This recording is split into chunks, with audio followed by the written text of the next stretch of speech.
En el año 1957, la Unión Soviética envió al espacio el Sputnik, satélite, eso significa, y abrió lo que se llamó la carrera espacial con Estados Unidos. Las dos superpotencias empiezan a disputarse el espacio por razones de prestigio, mostrar su tecnología, impresionar al mundo, tomar el liderazgo, pero también soterrado está toda la industria militar, la cohetería, los sistemas de defensa que van a venir acompañados.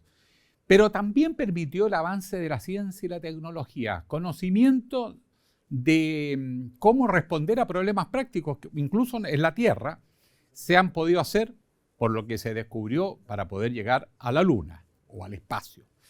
Y además vienen nuevos desafíos porque otras potencias se están sumando hoy día, después de la Guerra Fría, también quieren estar en la mesa, China por ejemplo, pero no es el único país, hay muchos otros, la India también, incluso países árabes. Empiezan a mirar con codicia la Luna, Marte, recursos naturales. También quieren tener posición geopolítica, estratégica. ¿Qué es lo que está en juego? Y sobre todo, ¿qué mundo viene? Y qué hemos podido conocer del planeta Tierra, de la Luna, que está ahí, que es hermana de la Tierra, del Sol, del sistema solar y de mucho más allá. Lo conversamos esta noche, aquí en Observador Mundial.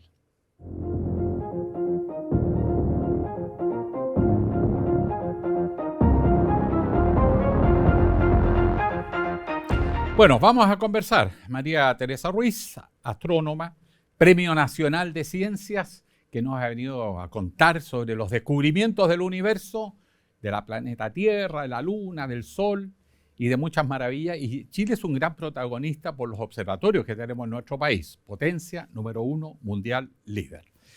Bueno, muy bienvenida, está en su casa. Quería preguntarle, la carrera espacial empieza como una disputa militar entre la Unión Soviética y Estados Unidos. Pero en el transcurso del desarrollo empiezan los conocimientos y la tecnología a traspasarse a la vida cotidiana. Desde el punto de vista del valor científico de todas estas operaciones, ¿qué balance le queda a usted de todo lo que ha pasado hasta ahora? Bueno, yo creo que una lástima, pero es verdad, eso no ocurrió por interés científico, ocurrió por intereses de las potencias que en ese momento estaban tratando de demostrar que ellos eran más poderosos, que tenían gente más capaz, que podían llegar a una carrera a la Luna en este caso. Pero lo que se hizo, a pesar de eso, lo que más impactó fue todos los desarrollos que tuvo que existir. La miniaturización de la tecnología, por ejemplo. Igual eran unos computadores así grandes comparados con los que tenemos ahora en el celular, sí, que son más poderosos y que o las calculadoras que te dan con el yogur así de regalo de Yapa, esas son más poderosas que las que habían. Sin embargo, a pesar de eso, llegamos al espacio. Se llegó a la Luna, se llegó con todo lo que hay que hacer para poder salir al espacio, llegar a la Luna, aterrizar, darse una vuelta y volver y entrar a la Tierra y no morirse en el intento. Bueno, hubo ese el Apolo 13 que estuvo a punto de no volver, ¿te acuerdas? Claro. A ver, vamos por parte, porque hay varios capítulos de la pequeña historia, porque la idea es conversar, es hacer divulgación. Cuando comienza el primer hito, se considera más o menos por 1957, cuando mandan el Sputnik, los rusos, que es satélite, eso significa en la traducción. Claro. Pero era chiquitísimo, de tamaño. Era, o sea, como una lavadora, ¿sí? Era realmente chico. Claro. Tenía que meter a alguien más o menos pequeño. Y yo me acuerdo que era niña chica, pero no, suficientemente grande como para que me interesaran esas cosas. Me acuerdo que miraba, tendría 10 años, y miraba el cielo y veíamos, todas las noches esperábamos el Sputnik, que era que pasaba, claro, era como un evento así, pero impresionante. Después se mandó el 2, que creo que ahí va la perrita Laika, sí, la historia bien triste porque nunca la contaron. No. Dijeron, mandamos el primer ser vivo a la estratosfera. Pero la verdad es que la perrita no resistió. Primero se ha vuelto loca la perrita dentro de un pequeño artefacto sola, envía un contexto totalmente inesperado para ella. ¿Cómo fue, qué valor tuvo ese sacrificio? Porque la verdad que inmolaron a la perrita Laika. No sé, podría preguntarle a los rusos que sacaron el limpio, porque se supo después de que la perrita había muerto. Yo me imagino que deben haber tenido varios de la misma camada así listos para... Esos eran los astronautas en la primera etapa, los experimentos con los animalitos. Con los animalitos. Murió falta de oxígeno, entiendo. No sé. De hecho, yo hace poco me enteré de ese cuento que me dieron ganas de llorar, de que la perrita había muerto ahí en el intento, porque el cuento que yo había escuchado como una niña chica y que le contaban a uno es que la perrita había vuelto y mostraban una perrita ahí que era parecida. Sí, claro, los rusos en eso no se van con chiquitas, ¿no? No. Bueno, estamos hablando del periodo de la Unión Soviética, en todo caso, de era toda mostrar, la lucha, sí, claro. mostrar que eran capaces de traer vivo, porque eso fue parte de los experimentos para subir al primer hombre, que fue Gagarin, y después mandaron una mujer también. En eso se preocuparon de la paridad de género con Martina Navratilova, que vino a Chile, entre paréntesis, y causó sensación. Sí, ¿cómo fue eso de subir a alguien y eso que fue a dar la vueltecita a la Tierra nomás, ¿no? Todavía no estábamos hablando de llegar a la Luna. ¿Cómo fue todo ese avance con elementos tan primarios capaces de hacer cosas tan grandes el ser humano? Sí, bueno, yo creo que tenemos menos conocimiento de los avances que los soviéticos en esa época hicieron, porque no tenía, el mundo nuestro no tenía mucho contacto con ese mundo, ¿no? Así que tenemos como más claro los avances que surgieron de la exploración que hizo Estados Unidos, digamos, ¿no? De llegar a la Luna. De los soviéticos sabemos poco, pero hasta el día de hoy a mí me impresiona cómo ellos desarrollaron la capacidad de aterrizar en tierra. Porque los otros... Hacían en el mar con uno... Son todos en el mar, con un paracaídas, uno como que lo entiende, ahí eso cae ahí y lo recoge. Pero esto en la tierra todavía no... Yo por lo menos no sé cómo lo hacían para... que debe haber tenido un paracaídas también, ¿eh? Ahora, esos son como los inicios un poco primarios, pero lo cierto es que estos cambios, esos viajes, fueron significando desarrollos tecnológicos tremendos. Las comunicaciones modernas no serían posibles, obviamente, sin toda la experiencia de los viajes. Los satélites y la comunicación, el simple celular, artefactos que hoy día están en la casa o en el trabajo, se deben a toda esta tecnología que se usó para ir al espacio. De los avances más increíbles, como por ejemplo la comunicación a distancia o la Internet de las cosas, no se explica sin esta tecnología. En estos mismos escenarios, más allá de la ciencia y de la tecnología, ¿qué son las cosas que se rescatan desde el punto de vista de los sentidos prácticos y no solo de mandarse misiles intercontinentales o escudos espaciales con las armas nucleares? Porque ese era el fondo de toda esta conversación. Bueno, una de las cosas que yo casi podría decir que no podría vivir sin eso, son el velcro, que fue eso que uno pega así, queda pegadito, no sé si lo ubica. Sí. El velcro lo desarrollaron para la vestimenta de los astronautas o cosmonautas. Bueno, lo desarrollaron los americanos. Y eso, por ejemplo, es una cosa súper práctica, ¿no? Que todos lo usamos todos los días. O, por ejemplo, los bomberos en Estados Unidos, no sé si en Chile usan la misma tecnología. La tecnología de los trajes espaciales después la adaptaron para los cuerpos de bomberos que combaten contra el incendio, para resistir las presiones. No sabía eso. Esa adaptación. No se me he metido en esto, no sabe, profesora, la he Sí, leído y además pero... le he seguido la pista a muchas de estas cosas, pero la verdad es que el mundo cambió gracias a esos viajes. Ahora, está en el contexto de la confrontación de dos mundos, ¿no? El mundo de la Unión Soviética, de Estados Unidos, la competencia, pero también la industria militar. Los satélites tienen que ver con observación, con movimiento, con los misiles intercontinentales, con cabezas nucleares, etc. Pero dejemos eso a un lado. De los muchos misterios que ha salido aclarando gracias al conocimiento de la astronomía, es la formación de la Tierra y la Luna. Y de alguna manera sabemos que somos primos hermanos, si es que no hermanos. Pero algo pasó, chocaron, ¿qué pasó? Profesora, pensemos por la Tierra antes de ir al universo y la Luna. ¿Cómo surgieron? Eso, que son una rareza dentro del sistema solar. porque todos los planetas rocosos, como Marte, Venus, Mercurio y la Tierra, no tienen luna, excepto la Tierra. Marte tiene Deimos y Phobos, que son como unas papas así, que está claro que no se formaron junto con Marte y que los atrapó por su gravedad algunos de los asteroides que andaban dando vueltas. Pero el caso de la Tierra y la Luna es intrigante, y se pensaba que se piensa que unas teorías que cuando la Tierra estaba más o menos formada, pero todavía sí en estado medio líquido, pero ya todo lo que se había producido el fenómeno de la diferenciación, en que los elementos más pesados se fueron al centro y formaron un núcleo metálico y flotaban lo más liviano, las rocas de granito, de cosas de silicato. Y este otro cuerpo que se calcula como del tamaño de Marte, choca. O sea, era otro planeta, se cruza con la Tierra. Era otro planeta. En esa época eran todos como planetoides, así era, porque todavía el sistema solar no está bien constituido, está medio loco así, medio caótico.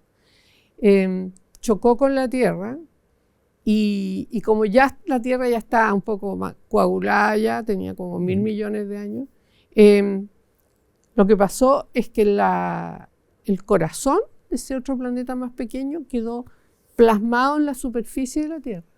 Y toda la cáscara de la Tierra más la cáscara de este otro planeta salen disparados, forman un disco que relativamente en poco tiempo, como 100 millones de años, que es poco para... De tanto girar... Forman la Luna.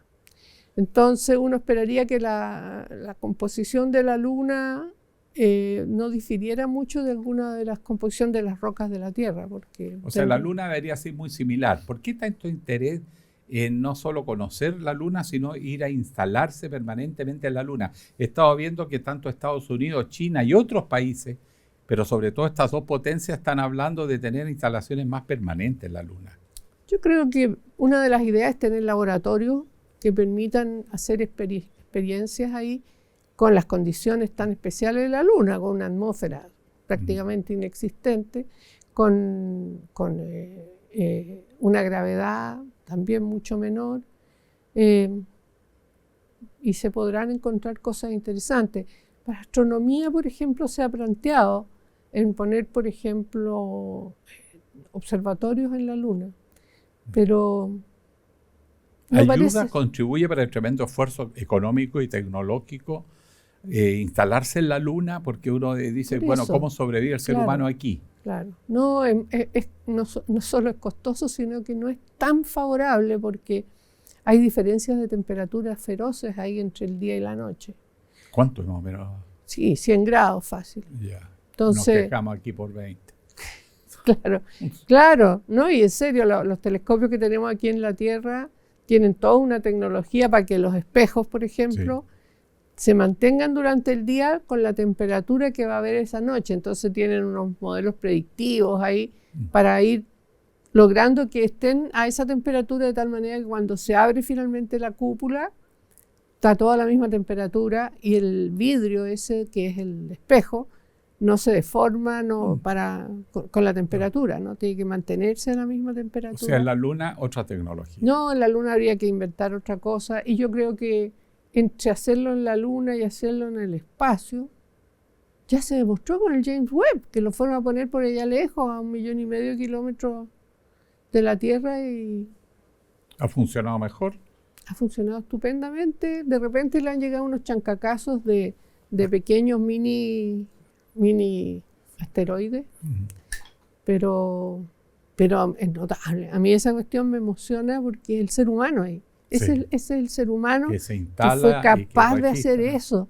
Y trabajaron, y el laboratorio ahí donde lo estaban armando, una cuestión gigante, me tocó visitarlo alguna vez, y eran como ver a enanitos así trabajando, todos, cada uno sabía lo que tenía que hacer. No había como aquí, que de repente hay uno con una pala haciendo un hoyo y 3 dando instrucciones. Sí. No, ahí todos sabían lo que tenían que hacer. Ahora, eso del descubrimiento de la relación de la Tierra con la Luna, que son en el fondo hermanas, solo que una es más chica y que se compone con los elementos más livianos de la superficie, más de este planeta que choca. Ahí hay una hipótesis. ¿Qué pasa con Marte? ¿Por qué el interés de ir a Marte? ¿Qué valor tiene científico y económico? Bueno, Marte es mucho más similar a la Tierra en cuanto a tamaño y probablemente en cómo se formó. Ahora se formó más lejos del Sol. Entonces es posible que hayan minerales distintos allí, pero no creo que tenga muchos minerales de esos. No creo que hayamos encontrado una mina de oro en la superficie de Marte, porque ahí sí se produjo la diferenciación y no sufrió de este regalo, de este choque que le dejó pintada la Tierra con minerales pesados en la superficie. Pero también en Marte interesante tratar de reconstruir la historia geológica y de Marte, ¿no? De cómo, si tuvo alguna vez agua, cómo es que perdió esa agua, ¿no? Por la fuerza de gravedad, que se evapore, efecto. Bueno, no tiene campo magnético, así que eso puede ser... Es imposible retener. Ah, claro. El campo magnético es el que nos protege a nosotros de que el Sol no barra toda la atmósfera, ¿no? O sea, ahí el calorcito es mayor. Por lo tanto, pensar que el hombre va a poder vivir en Marte es una utopía. Tendría que hacerse su microclima artificial, digamos. Siempre hay vivir encerrado. Sí, unas cúpulas, o alguien decía, incluso más importante todavía, bajo Marte, digamos, en cuevas. Porque el Sol nos está bombardeando permanentemente con partículas de alta energía, el viento solar. Y eso destruye el ADN. Entonces, correcto. Allá en Marte, si estamos en una cúpula así, tendría que ser una cúpula que de alguna manera atajara esos rayos cósmicos que nos manda el Sol, que acá en la Tierra es el campo magnético nuestro, que es un escudo que los desvía y algunos protege, pasan, pero mínimo. Sí. Ahora, dentro de los descubrimientos que se ha hecho, además del Marte, por razones obvias hay más interés, ¿no? Pero se han descubierto muchos planetas y que dice que se habla de 7 planetas que son muy similares a la Tierra. Cuando se habla de similares, a veces pequeñas diferencias son brutalmente grandes. Pero dentro de estos planetas hay algunos que pudieran recrear condiciones parecidas a las que hay en el planeta Tierra. Bueno, ¿o esto es un milagro único en el universo? Sí, hasta aquí yo le pondría ese nombre, fíjate, porque todos estos milagros, estos planetas que han descubierto, lo que uno puede decir es que podría haber vida en el sentido de que están a una distancia de su estrella tal que les permite tener agua fría, agua líquida, por ejemplo. Porque no está tan cerca como estar calcinado, ni tan lejos como para estar congelado. Entonces, ese es uno de los primeros parámetros. Son de masas que son 5 veces la Tierra o más. ¿Eso significa que la fuerza de atracción también es más fuerte? Claro. O sea, si nos vamos a meter un planeta 6, 7 veces más, nos aplasta. Ya, como chinches. Yo creo que todavía no hemos descubierto ese paraíso donde quisiéramos irnos. Pero si está aquí, ¿para qué se van a ir? Y además las estrellas, porque el Sol, a pesar de que de repente nos hace maldades, yo me he dedicado a estudiar el Sol últimamente, estamos en pleno máximo solar. Así que cuando de repente... El planeta Tierra, o sea, el Sol, la estrella nuestra, está en la mitad de su vida. Está más o menos en la mitad de su vida, pero el Sol tiene periodos de 11 años. Ya. En que el campo magnético se da vuelta y después se vuelve... Cambia la polaridad del campo magnético. Yo sé que eso afecta a las comunicaciones, pero ¿qué más afecta? Afecta todo, o sea, afecta toda la tecnología. El Sol nos agrede porque empieza a aumentar su actividad y nos puede agredir con eyección de plasma solar con campo magnético. Salen así unas bolas de plasma y si nos llegan a la Tierra lo que hacen es que desconfiguran completamente el campo magnético terrestre y queda como de chascón así, y entran todas estas partículas hasta la superficie. Una de las cosas que produce es corrientes eléctricas muy intensas a nivel de superficie. Entonces destruye, por ejemplo, los cables que van bajo el mar de comunicación, los derrite, porque son realmente, ha derretido varias plantas de redes de potencia, plantas eléctricas. Normalmente los que más sufren ¿Y al ser son los humano que están en el le norte. produce efecto eso? No mucho, puede que a la larga, a lo mejor un poco, no somos demasiado Sí, es la sensibles. tecnología. Es la tecnología la que sufre con la actividad solar. También nos lanza chorros de partículas a unas energías increíbles. Esas interactúan bastante con la atmósfera y todavía no se ha podido, es súper complicado los cálculos, ¿no? ¿Qué destruye, qué produce? ¿Cómo eso podría afectarnos a nosotros, el que la atmósfera, la ionosfera, todo eso cambie su composición debido a los rayos X que nos tira el Sol y a estas partículas de alta energía? Así que mientras no teníamos tecnología estábamos bien contentos, y de hecho siempre se habla del caso de Carrington, el evento Carrington, que ocurrió en 1859, en que ahí la tecnología que había era el telégrafo. Sí. Entonces había un astrónomo inglés en Londres que se dedicaba a dibujar las manchas solares. Eso es algo que lo hacen de los babilonios, o sea, es realmente un registro muy antiguo, para ver la actividad solar. Y de repente vio que había una mancha, estaba la mancha negra así, pero había una cosa brillante y la dibujó también. Por suerte que había otro astrónomo también ahí en Inglaterra que vio lo mismo y lo dibujó, pero nadie le tomó mucho en cuenta. Al mismo tiempo en Estados Unidos, en Nueva Inglaterra, estaba un telégrafo, unos tipos en el telégrafo, y empezó a salir humo de los cables y no sabían qué lo que era. Entonces estaban mandando telegramas y de repente desconectaron todo y seguía funcionando el telégrafo. Y bueno, y se salió humo, salieron llamas y se le encendió toda la cuestión, se derritieron todos los cables de telégrafo, todo el internet victoriano de la época que se destruyó en Inglaterra, en Estados Unidos, en la India también. Y se dieron cuenta después, sí, como un par de años después, debido a esta tormenta solar que fue muy violenta. Y eso ocurrió en Canadá en el año 89, ha ocurrido que destruyó una planta eléctrica, también en Francia, que destruyó lo que maneja el metro, para un 14 de julio, que fue aniversario más reciente. Entonces son cosas y hoy día, cuando yo estaba en eso, me puse a escribir un libro sobre el Sol, porque me desesperó, estábamos en pandemia, encerrados, y nuestro contacto con el mundo era el computador, la pantalla del computador con que uno regaloneaba a los nietos, uno trabajaba con el colega, o sea, todo era a través de eso. Y que de repente el Sol no iba a ser así, no.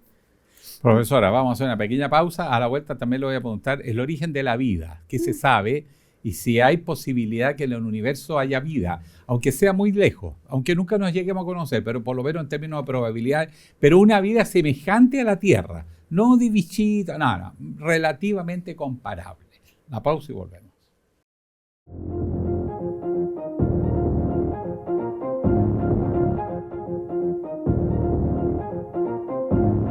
Estamos conversando con María Teresa Ruiz. Ella es astrónoma, Premio Nacional de Ciencias. Descubrió además un sol chiquito así, café, pero que no alumbra. Pero ahí está, chiquito. Y bueno, estábamos conversando del sol, entre paréntesis, y por eso mencioné que usted descubrió un sol de eso que se llama café, que eso que no transmite luz, pero tiene energía. No, sí me transmite luz también, así la encontré. ¿También un poquito? Sí. O un poquito, porque es café, es no que es no negro. es una estrella en él. Claro, no es una estrella. Es como un planeta gigante. Más grande que la Tierra. Sí, más grande que Júpiter. Diablo, ya. Unas 20 veces Júpiter. Ahora, dentro de todos estos cuerpos celestes, ¿qué es lo que podemos hacer? ¿Estamos tranquilos en el sistema solar o acechan los riesgos? Porque si uno ve que chocaron planetas, la Tierra chocó con otro planeta, un tercero que se integró, se fue al fondo de la Tierra y saltaron chispitas que formaron la Luna. O sea, los fenómenos catastróficos en la formación del universo son gigantes. Pero el universo tiende a estabilizarse. Sí, las pasiones ahí se han amortiguado con los años y está más tranquilo el sistema solar ya. La mayor parte de los choques y caos ocurrieron cuando se estaba formando. Está relativamente limpio el espacio entre los planetas, pero igual tenemos siempre peligro de choques de asteroides. Por ejemplo, asteroides. Planetas no se ve ninguno, estrellas tampoco.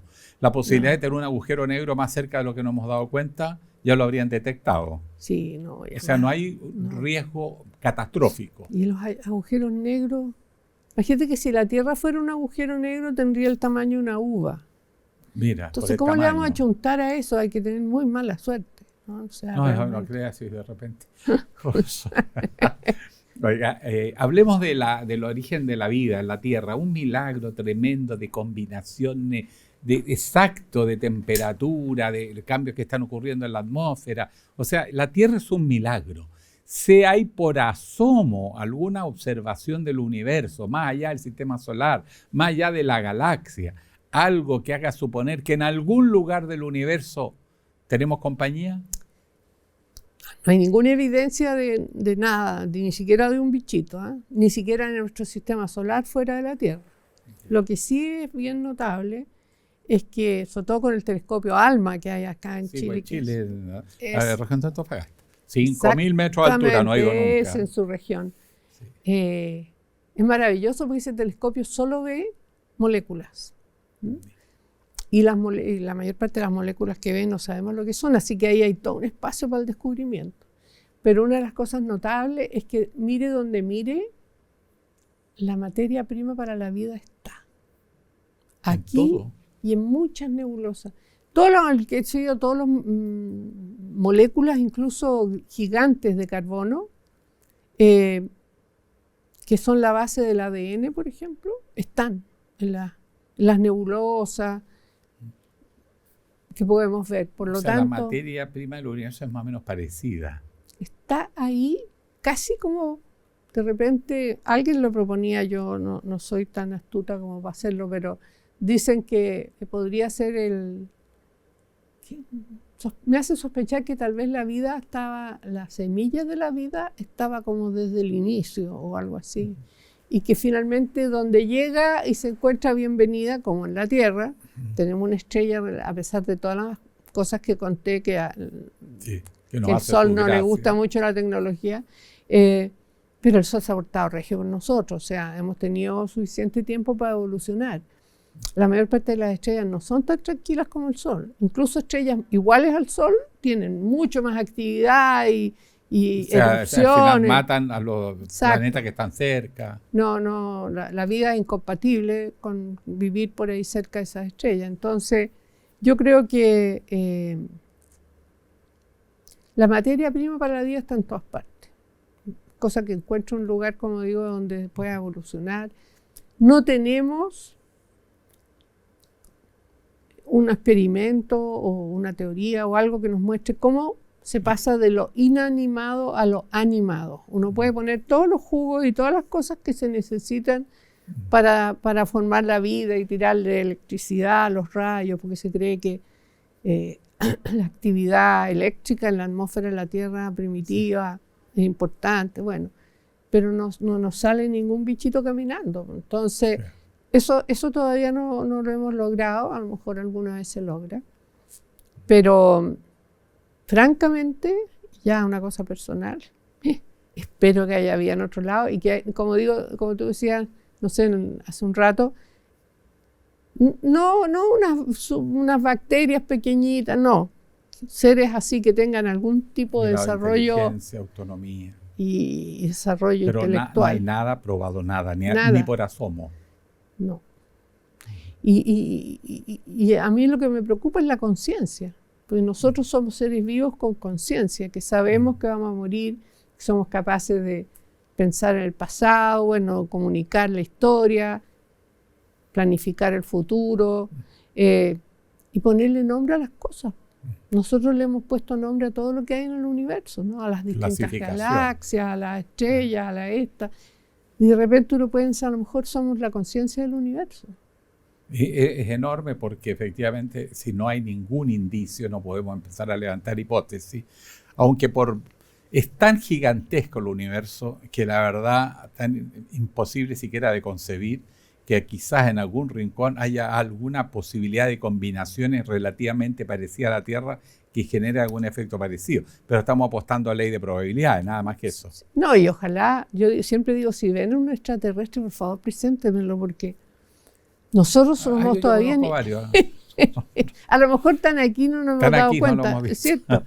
Cuando alguna vez en una charla un chiquillo me dijo eso, y tiene razón. Pero el poder...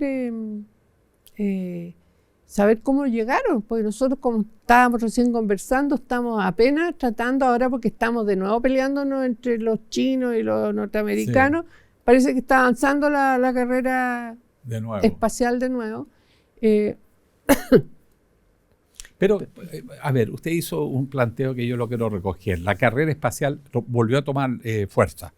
Estados Unidos derrotó a la Unión Soviética en la competencia de ambas potencias por el prestigio, la tecnología y el poder militar y el poder político, económico, sin duda. Pero ahora apareció China. Pero hay otros países intermedios que también quieren ir a la Luna o quieren ir al espacio o quieren jugar un rol en la carrera espacial. ¿Cómo se ve y se proyecta? ¿Qué interés hay detrás cuando estamos viendo que es poco viable ir a buscar minerales a otro planeta y traerlo a la Tierra, que es muy poco práctico vivir en otro planeta, que más vale cuidar este? ¿Qué es lo que explica las motivaciones de estos países de sumarse a esta carrera espacial? Mira, las motivaciones ocultas no, solo las puedo imaginar, digamos, ¿no? De querer posicionarse en el concierto mundial como una potencia, ¿no? Pero pensando bien, creo que los seres humanos avanzamos en la medida que nos proponemos cosas difíciles. Si estamos siempre haciendo cosas fáciles que están ahí a la mano, que no avanzamos mucho. Entonces yo creo que en la medida que nos proponemos algo como ir a vivir a Marte, que eso significa desarrollar para llegar tecnología y que no se muera la gente, que pueda mantenerse ahí, que pueda hacer. Más que qué experimento va a ser ahí, yo creo que el gran experimento es que lleguen, que no se mueran y que ojalá puedan sobrevivir. Con autonomía. Exacto. Pero no hay ninguna tecnología hoy ni que por asomo les permita sobrevivir en estas circunstancias. Tendría que ser una tecnología de nuevo cuño, de otro origen, sí, y basado en algo no sé si fotovoltaico, pero tiene que aprovechar las condiciones de la propia naturaleza. Obvio, cierto. Claro. No, sí, eso es algo que... Y además que el Sol en 900 millones de años más, 900 millones nomás, no 5.500 cuando se le acaba el combustible. En 900 millones de años más va a ser tan caliente que la temperatura en la Tierra van a ser 400 o 500 Vamos grados. A estar muertos.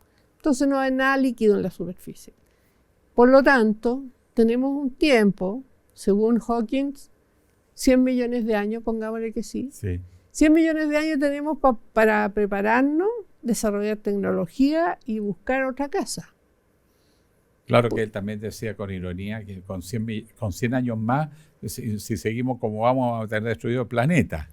O sea, lo podríamos, así como está la situación mundial hoy día, podríamos encontrarnos que mañana ya no existimos. Mirado así en perspectiva a partir de lo que conocemos, por cierto, ¿tiene sentido práctico ver la posibilidad de sobrevivir en otros planetas o mejor cuidar sale mucho más fácil? Yo creo que cuidar esto lejos es el mejor negocio. O sea, la Tierra... Sí. Están dadas todas las condiciones para que nosotros vivamos en él, e incluso si cambia el clima y todo, podemos nosotros también adaptarnos. Si el clima en la Tierra ha cambiado muchas veces. Han habido épocas en que ha sido tremendamente, mucho más caliente, mucho más glaciaciones, y los seres humanos, la vida ha sobrevivido. Ahora, ayer nomás estaba escuchando un programa. Ahí mostraban todas las extinciones, y decía las extinciones son como barajar un naipe. Entonces uno tiene ahí un juego, ya, junta baraja el naipe y hay otro set de cartas, digamos. Entonces hay ciertas especies que van a progresar, otras que van a desaparecer y la Tierra tiene un nuevo comienzo. Entonces, yo creo que la palabra clave aquí es lo que hizo que los seres humanos sobrevivieran glaciaciones, por ejemplo, es la adaptación, y para eso somos seres inteligentes, podemos desarrollar todos cosas. Estos grandes ciclos de que hablamos era sin el ser humano en tierra. Antes que se desarrollara el ser humano, o conviven estos grandes cambios climáticos más Hay antiguos. varios cambios en que el ser humano ya existía, y glaciaciones sobre todo. ¿Sí? ¿Y cómo sobrevive? ¿Se va hacia a las líneas ecuatoriales, cuando son las glaciaciones? Sí, vivían en cavernas y ya habían descubierto el fuego, tenían inteligencia como para poder sobrevivir. Probablemente no todos. Y su experiencia de científico, estos cambios que están en la naturaleza, los cambios climáticos, también hay factores humanos, que es el tema que discutimos hoy, porque efectivamente esos ciclos son muy largos en la historia. Estamos hablando de ciclos que desbordan claramente el concepto de historia nuestro, pero los cambios tan rápidos solo se explican en este caso por factores de la sociedad industrial y la contaminación, porque hay quienes se refugian que eso es normal en el planeta, pero que esos ciclos no son cortos, son muy largos. Y aquí estamos sintiendo un fenómeno de siglo y medio. ¿Le convence esa explicación de que eso va a pasar de todas maneras? ¿O de verdad esto hay que asumirlo como un problema que el hombre generó? Yo creo que las dos actitudes. O sea, yo creo que por un lado yo creo que tenemos que adaptarnos a un clima distinto. Segundo, existe una posibilidad muy cierta de que no podamos impedir que siga aumentando la temperatura y cambiando los ciclos y qué sé yo. No sé, los seres humanos tenemos una memoria bien corta. Estas lluvias que nos han tocado torrenciales ahora, alguien me decía, oye, ¿cuándo? Jamás en noviembre. Hace 40 años atrás, yo me acuerdo, volví a Chile a comienzos de noviembre desde México y yo me acordaba que era verano aquí, llegué con pura ropa de verano y me tocaron 5 días de tormentas, pero... Se llovía mucho más antes. Entonces, uno no se acuerda a veces de estos cambios. Profesora, lo voy a cambiar de tema, pero quiero que usted se escape un poco a la ciencia y al rigor del dato y apelar más a la intuición. Esta nueva carrera espacial, este nuevo aire que tomó, con todas estas potencias instaladas en la mesa, ¿qué están buscando? ¿Solo prestigio? ¿O hay algo afuera de la Tierra que quien lo controle se puede hacer muy poderoso?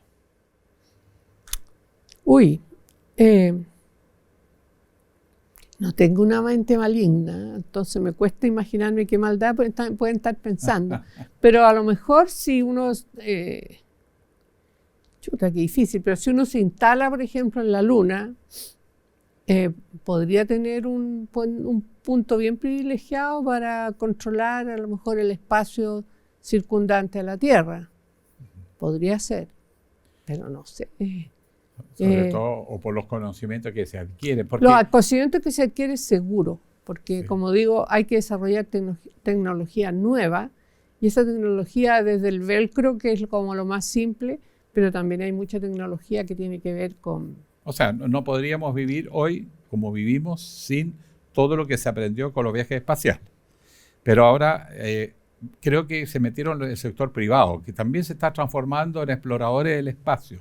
Y no van a ir solo a turistear, a decir vuelos y mandar gente que paga $500,000 por pasaje para ir a conocer un poco el universo, ¿no? Hay algo más.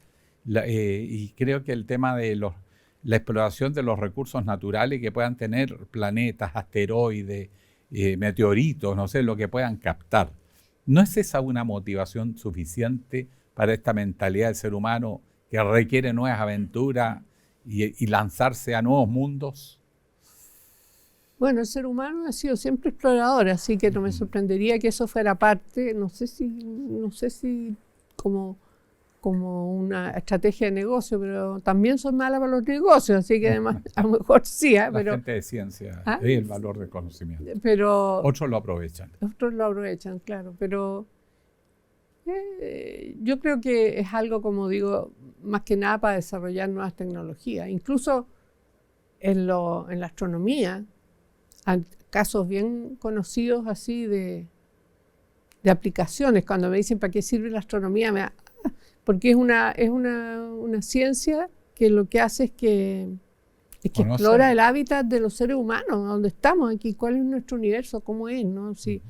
Pero hay muchas cosas que se aplican. Y siempre cuento el caso de este señor Van der Hulst, que era un astrónomo holandés en los años 30, que estaba desesperado por saber cómo observar el hidrógeno que hay en el universo, hidrógeno que fabricó el Big Bang, y que es tan simple, un átomo tan simple que no emite cosas que uno se pudiera verlo en el rango visual, que es lo que miraba en un telescopio, no se veía. Entonces pensaba, ¿cómo lo vamos a hacer? ¿Cómo se puede? Y finalmente se le ocurrió, y dijo, bueno, hay una diferencia, que si uno es un protón de carga positiva y un electrón con carga negativa dándole vuelta. Pero a su vez el electrón y el protón giran, se llama spin. Entonces cada una de estas partículas giran por su eje. Pero podrían estar girando las dos para el mismo lado, o una para acá y la otra para allá. Y eso da una pequeña diferencia de energía que se podría observar cuando se cambia de un estado al otro. Pero eso no se puede observar, sí se murió el caballero. Pero hubieron unos astrónomos, ingenieros en realidad, norteamericanos, que agarraron unas antenas que estaban tiradas por ahí de la Segunda Guerra Mundial y las adaptaron y pudieron hacer observaciones en ondas de radio, porque esa diferencia de esas dos configuraciones daba una luz con longitud de onda larga, que no se puede ver con un telescopio, pero sí con un radiotelescopio. Y miraron y está todo lleno, el universo se hizo agresivo y ya todos sabemos dónde están las nubes de hidrógeno. Pero después hubo otro gringo que era físico y mejor para los negocios, y dijo, pero esto podría servir para observar los tejidos blandos del cuerpo. Porque con los rayos X vemos los huesos regios, pero si queremos observar el hígado, eso no se ve tan bien. Y resulta que inventó la resonancia magnética, que no es más que cuando te hacen una resonancia, que casi a todo el mundo ya nos han hecho una por lo menos, te meten en un aparato, te pasan un campo magnético, te alinean todos tus espines, te lo cortan el campo magnético y los espines de los tejidos que tienen agua, que tienen hidrógeno, se empiezan a desalinear algunos y emiten 21 centímetros, que es la línea que emite el hidrógeno. Ahora usted ha mencionado muchas aplicaciones. ¿Qué cree que va a pasar en los próximos 10, 15 años en toda esta carrera espacial? ¿Qué nos podría sorprender? Aplicaciones tecnológicas. O descubrimientos, pueden ser descubrimientos científicos. ¿Qué está pendiente de saberse? Muchas cosas, pues demasiadas cosas. Bueno, de partida la historia de la Luna. En el caso de la Luna, a mí me gustaría que por favor alguien me dijera si es así, porque hay otra teoría de que podrían ser asteroides que llegaron, muchos, y trajeron el agua a la Tierra, y dejaron, pero no habrían dejado minerales, así que no entiendo muy bien. En la Luna, sí, yo creo que más que nada es observar la dinámica de un astro, la Luna, con distinta masa, con distinta temperatura, con todo, a ver cómo funciona. Aquí, como tenemos en la Tierra, la interacción entre atmósfera, los océanos, la Tierra, ¿no? Ahí sería un laboratorio totalmente distinto. Yo creo que no hay... Cuando uno descubre cosas nuevas, no las puede predecir. Descubre. Las descubre. Por eso es difícil que yo diga, van a descubrir tales cosas. El en los telescopios grandes que están armando ahora acá en Chile, entre Sí, Magallanes, pues. uno en el norte siguen instalando. Ahí, frente a Paranal, arriba, arriba de Paposo, Sí. ahí está el Cerro Armazones, están haciendo un telescopio gigantesco Hay uno que le llaman el gigante y el otro el súper grande, algo así. Sí, extremely large, extremadamente me prometieron que le iban a poner un nombre bonito. Le dije, sáquenle ese nombre a este hermoso gigante, pónganle un nombre bonito. Los telescopios VLT todos tienen nombres mapuche, Melipal, Yepun. Esto, pónganle otro, no sé, cualquier nombre, pero que no sea el Como para ir cerrando, Chile tiene hoy más o menos el 40% de la capacidad de observación del universo. Vamos a llegar a 70%. ¿Qué va a significar eso para los chilenos? La posibilidad de desarrollar la física, porque no somos dueños del observatorio, nosotros pusimos el terreno y el cielo, pero la inversión en miles de caminos millones, y los hospitales y sí, todas esas bastante. cosas. Así que pero eso pusimos nos el da país. derecho a observar, ¿no es cierto? Claro. Y a tener más horas que otros países que incluso son accionistas de Sí, todo esto. nosotros ¿Qué somos significa los para anfitriones. la física chilena y la astronomía chilena y las ciencias del espacio La chileno? astronomía se ha ido desarrollando de forma espectacular. Cuando yo volví a Chile de mi doctorado éramos como 4. Estaba José Massa, había un par de gallos más. Hoy día estábamos sacando la cuenta, casi 1.000 personas hoy día usan esos telescopios o pueden usar esos telescopios chilenos. Sí. Y se define chileno como una persona que trabaja en una universidad chilena. Puede ser tener pasaporte alemán, francés, inglés o argentino, porque no se fabrican los astrónomos así en 2 años. ¿Cuántos chilenos hay astrónomos hoy día, más o menos? Chilenos así con pasaporte chileno. Nacidos acá. Yo creo que ha ido aumentando bastante, pero deben ser 70. Es un núcleo interesante. Yo creo que se han consolidado, además de la Católica y la Chile, que fuimos como los primeros, pero hay interesante uno de los Concepción también, porque son las universidades que tenían tradiciones en matemáticas, en física, pero también en Valparaíso. Tanto la Universidad de Valparaíso como la Católica de Valparaíso tienen grupos de astronomía grandes. En Antofagasta hay 2 grupos de astronomía que han ido creciendo muchísimo. La Serena también. Hay muchas universidades privadas que han desarrollado astronomía. Se dieron cuenta, yo decía, oye, si aquí ustedes le ponen una silla y un escritorio y un enchufe nomás, porque los laboratorios son los mismos para todos nosotros, entonces tenemos que escribir un proyecto competitivo, nos agarramos a combo entre nosotros ahí y nos repartimos el tiempo de acuerdo a las mejores propuestas. Los tiempos de observación. Los tiempos de observación, que ese es el tesoro. Y que lo último, señor editor, estos grandes telescopios gigantes en Magallanes y en Antofagasta que dice que son a otra dimensión, yo creo que ALMA queda chico. ¿Qué podría descubrirse? ¿Qué podría observarse? Bueno, siempre cuando uno pide tanta plata para construir algo, tiene que decir que va a encontrar algo. Una de las posibilidades es encontrar planetas habitables, que tengan signos de que hay una biología ahí que es compatible con la vida, ¿no? O sea, que haya... Pero que está millones de años luz. Bueno, pero que exista. Sí. Ya con que exista ya... El alma. Pero también una cosa muy importante es cómo partió todo esto. Si toda esa parte del Big Bang y después del Big Bang está toda en una nebulosa. Y cada vez que tenemos estos telescopios más poderosos como el James Webb, que es este que está por allá a 1,5 millones de kilómetros, nos muestran nuevos datos que no concuerdan bien con la idea que teníamos. En todo caso, si hubo un origen, una gran explosión, eso a lo mejor tendrá un cierre. Y después vendrá otra explosión. No tiene por qué pensar que hubo una sola gran explosión, ¿o sí?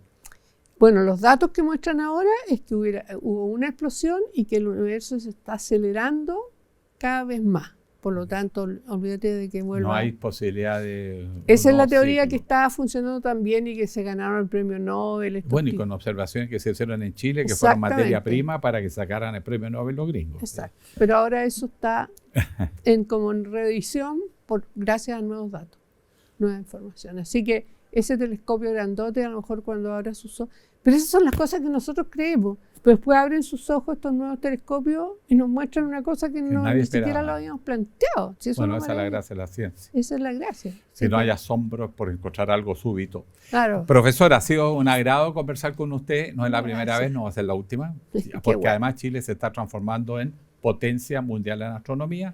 Porque además viene gente de todo el mundo. Entonces eso también nos enriquece, nos muchas crea mujeres. ambiente. Es muy bonito Y eso. con muchas mujeres. Y muchas mujeres. Eso De me las llama la jóvenes que atención. están haciendo astronomía, hay muchas mujeres. Paridad y de las- género. Y las que vienen así de 13 años, vas a ver tú, va a haber tsunami de mujeres en astronomía. Muchas gracias, María Teresa. Gracias. La doctora era especialista, Premio Nacional María Teresa Ruiz ha tenido la generosidad de conversar sobre el universo, el planeta, la luna, el sol y Chile en medio de todo esto. Muchas gracias.